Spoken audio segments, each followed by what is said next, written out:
Assalamualaikum warahmatullahi wabarakatuh. Jumpa lagi di channel Aspal Edu. Kali ini saya akan berbagi bagaimana caranya seandainya Bapak dan Ibu sahabat rumah belajar ingin mengikuti pembatik level 3. Ya. Apa itu pembatik level 3 ya? Ini adalah video lanjutan dari video sebelumnya ya.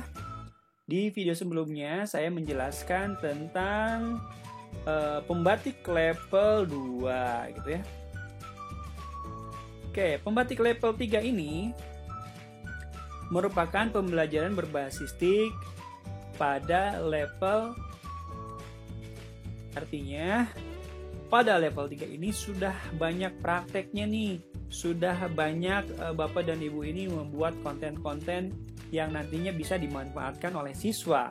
Konten-konten seperti apa sih yang bisa dimanfaatkan oleh Bapak dan Ibu? Mari kita lihat pembahasannya.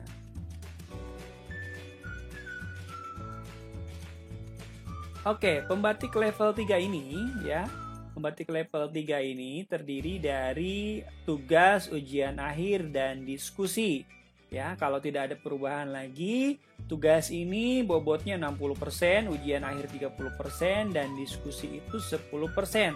Sehingga nanti pada akhirnya akan diperoleh nilai 100%. Dan kelulusan pada level 3 ini seperti biasa tentunya dengan KKM 70. Dan mungkin saja 40 orang tertinggi nilainya atau 30 orang tertinggi akan diikutkan ke pembatik level 4 yang merupakan seleksi duta rumah belajar. Kita tunggu saja bagaimana nanti kelanjutannya, berapa orang yang akan lolos ke level 4 atau level berbagi. Oke, baik. Di level 3 ini tentunya Bapak dan Ibu yang paling penting bobot penilaiannya adalah tugas 60%, sehingga ini harus menjadi perhatian penting agar tugas tersebut bisa secara baik dilakukan, bisa secara baik dibuat, sehingga nanti pada akhirnya bisa mendapatkan nilai yang tinggi, dan nilai yang tinggi itu akan membuat Bapak dan Ibu lolos di level 3 ya. Oke, kita lanjut ke tugas pembatik level 3 gitu ya. Tugas pembatik level 3 ini untuk saat ini ada dua macam ya.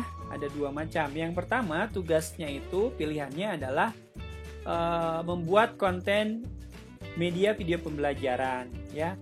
Yang kedua adalah membuat multimedia interaktif ya. Keduanya ini memiliki syarat, yaitu konten semuanya mengacu pada standar konten rumah belajar. Seperti apa sih standarnya? Nanti kita akan bahas lebih jauh lagi. Yang pertama, konten media video pembelajaran. Nah, ini bagi Bapak dan Ibu yang memilih untuk membuat video pembelajaran atau media video pembelajaran, harap diperhatikan betul kriterianya agar videonya nanti bisa dinilai dengan maksimal dan tentunya bisa bermanfaat untuk peserta didik dan bisa diupload dan terus dipajang atau terus dimanfaatkan, digunakan di situs rumah belajar. Yang pertama, konten media video pembelajaran itu harus mencantumkan topik ya, judul, sasaran, dan tujuan pembelajaran gitu ya. Jadi topiknya apa, sasarannya untuk siapa, dan tujuan pembelajarannya apa gitu ya. Contohnya misalkan kalau topiknya tentang membuat surat lamaran, itu judul sasarannya mungkin bisa saja untuk anak SMA atau SMK, dan tujuan pembelajarannya itu ya seperti yang tertera di struktur kurikulum KI dan KD kurikulum 2013 revisi. Oke, kemudian yang kedua, ya, konten media video pembelajaran itu peserta menjadi narasumber atau presenter. Peserta harus tampil dalam video tersebut, gitu ya. Jadi, Bapak dan Ibu, ya, jangan salah kaprah untuk membuat video ketika Bapak Ibu mengajar di kelas. Karena yang harus ditampilkan itu Bapak dan Ibu sebagai presenter. Seperti layaknya video-video yang ada di sumber belajar. Ya, Bapak dan Ibu harus atau wajib tampil dalam video tersebut. Tidak bisa digantikan dengan animasi atau tidak bisa digantikan dengan siswa gitu ya. Itu yang kedua. Yang ketiga, dalam video juga harus ditampilkan bumper rumah belajar pada scene awal. Jadi rumah belajar bumpernya harus ditampilkan pada scene awal, sehingga akan nampak betul bahwa video itu memang video yang dibuat memanfaatkan nantinya fitur-fitur dari rumah belajar. Yang selanjutnya ya, konten media video pembelajaran tersebut ya, yang keempat, penempatan logo Kemdikbud itu di samping kiri dan rumah belajar di samping kanan. Bisa dilihat contohnya ya. Jadi cukup simpel sebenarnya untuk meletakkan logo ini. Bapak dan Ibu bisa membuatnya dengan KineMaster di HP atau Camtasia di PC atau Filmora. Sangat mudah menempatkan logo-logo ini gitu ya. Yang penting jangan lupa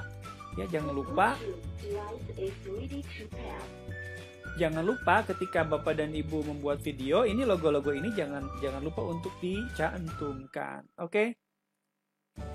Selanjutnya, yang kelima, menampilkan out bumper logo Kemdikbud pada closing video. Jadi di closing video ada logo Kemdikbud ya.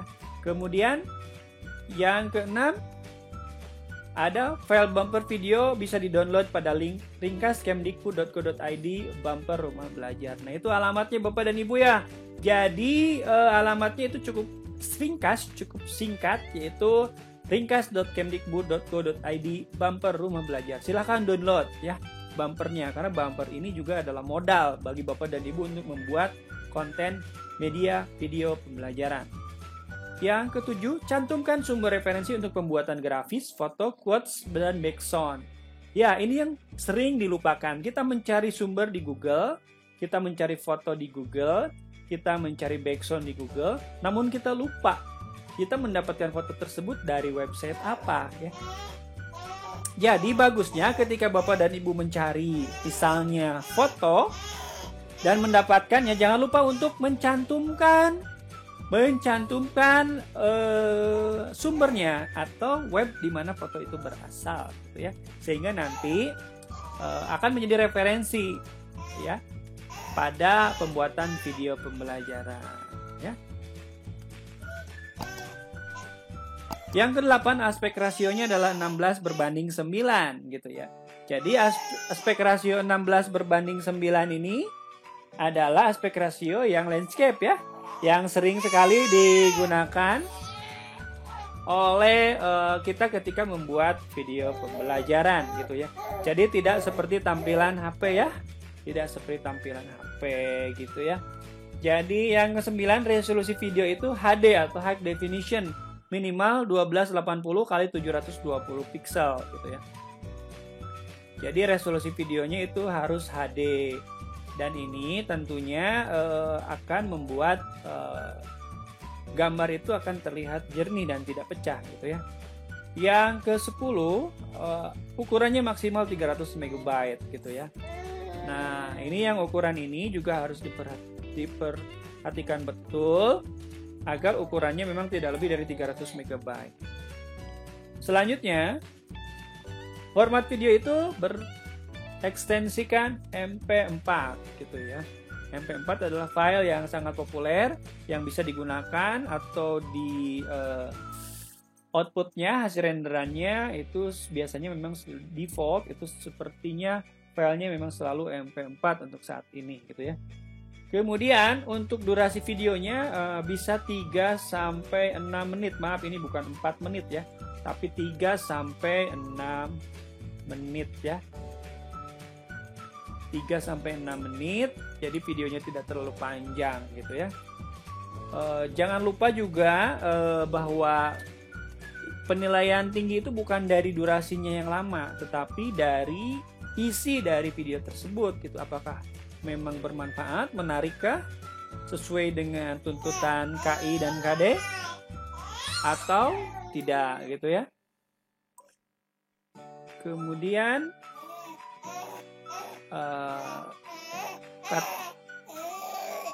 Kata sapaan yang digunakan adalah sahabat rumah belajar gitu ya. Jadi kata sapaannya itu adalah sahabat rumah belajar. Jadi kalau Bapak dan Ibu misalkan menyapa di YouTube-nya masing-masing dengan kata Bapak dan Ibu, kalau nanti membuat konten video pembelajaran itu, gunakanlah kata-kata sahabat rumah belajar gitu ya. Nah, yang kedua, selain membuat video, bisa juga Bapak dan Ibu itu membuat konten multimedia interaktif. Nah, syaratnya apa? Yang pertama, sama mencantumkan topik, judul, sasaran, dan tujuan pembelajaran. Kemudian, syarat lainnya apa? Syarat lainnya juga ada, gitu ya. Syarat lainnya adalah nantinya hasil karyanya itu mengandung unsur pembelajaran, pendahuluan, uraian materi, latihan, atau tes. Kemudian yang ketiga, maksimal mempunyai 3 indikator gitu ya. Jadi harus memiliki 3 indikator ya maksimal ya.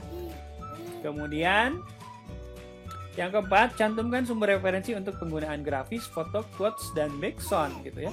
Seperti yang tadi di media video sama. Di multimedia juga sama. Kalau mengambil grafis, mengambil quotes, mengambil background, itu juga harus menggunakan atau menyertakan sumber. Kemudian yang selanjutnya dalam format HTML5. Tidak diperkenalkan dalam format SVR. Hati-hati, ini juga harus diperhatikan. Jangan sampai salah ya. Format HTML5. Ya, kemudian karyanya pun harus responsif, artinya bisa digunakan di komputer, tablet, dan HP dengan gambar atau yang tampilan yang presisi atau yang pas gitu ya. Kalau di komputer tampilannya pas, di tablet juga pas, menyesuaikan, dan di HP pun menyesuaikan. Jadi arti dari responsif ini adalah tampilan yang bisa beradaptasi. Apakah itu di komputer, di tablet, dan di HP, diaksesnya bisa sangat pas atau tepat atau cocok gitu ya. Jadi tampilannya responsif. Kemudian yang ketujuh, bukan berupa homepage. Ya, ini harus juga diingat bahwa karya ini tuh bukan berupa homepage. Kemudian ukuran halamannya, tampilan lebarnya itu adalah 970 pixel ya, dan panjangnya menyesuaikan. Nah, itu untuk tugas gitu ya. Untuk kriteria tugas yang bisa dikumpulkan ada 2. Selain itu, kan tadi ada 30% nilai ujian akhir. Nah, nilai ujian akhir itu 30% itu didapat dari materi apa saja sih? Nah, materi-materi yang akan diujikan adalah dari 4 modul. Modul lanjutan yaitu modul 9, modul lanjutan dari modul level 2. Yang modul 9 ini adalah media pembelajaran berteknologi digital. Kemudian modul 10 adalah pembuatan media video pembelajaran. Dan modul 11 pembuatan multimedia interaktif, ya sangat nyambung. Dan modul 12 inovasi pembelajaran yang mengintegrasikan TIK. Saya kira modul-modul ini nanti akan link downloadnya akan disertakan di kolom deskripsi dan Bapak dan Ibu bisa mendownloadnya dengan mudah. Bapak dan Ibu peserta pembatik level 3 ataupun calon peserta pembatik level 3 yang sudah lulus kemarin level 2-nya, Bapak dan Ibu mudah-mudahan bisa menyimak video ini, bisa menyimak apa yang saya sebutkan tadi, agar nanti video pembelajarannya atau karya yang dihasilkannya itu sesuai dengan kriteria dan bisa mendapatkan hasil yang memuaskan. Dan semoga tentunya akhirnya Bapak dan Ibu bisa lulus level 3 gitu ya. Amin, mudah-mudahan. Baik, itu saja mungkin yang bisa kami bagikan pada kesempatan kali ini. Jangan lupa untuk memberikan like dan subscribe pada channel Aspal Edu ini, karena like dan subscribe dari Bapak Ibu semuanya adalah penghargaan besar bagi kami untuk membuat konten lainnya di masa yang akan datang. Terima kasih. Sampai jumpa. Wassalamualaikum warahmatullahi wabarakatuh.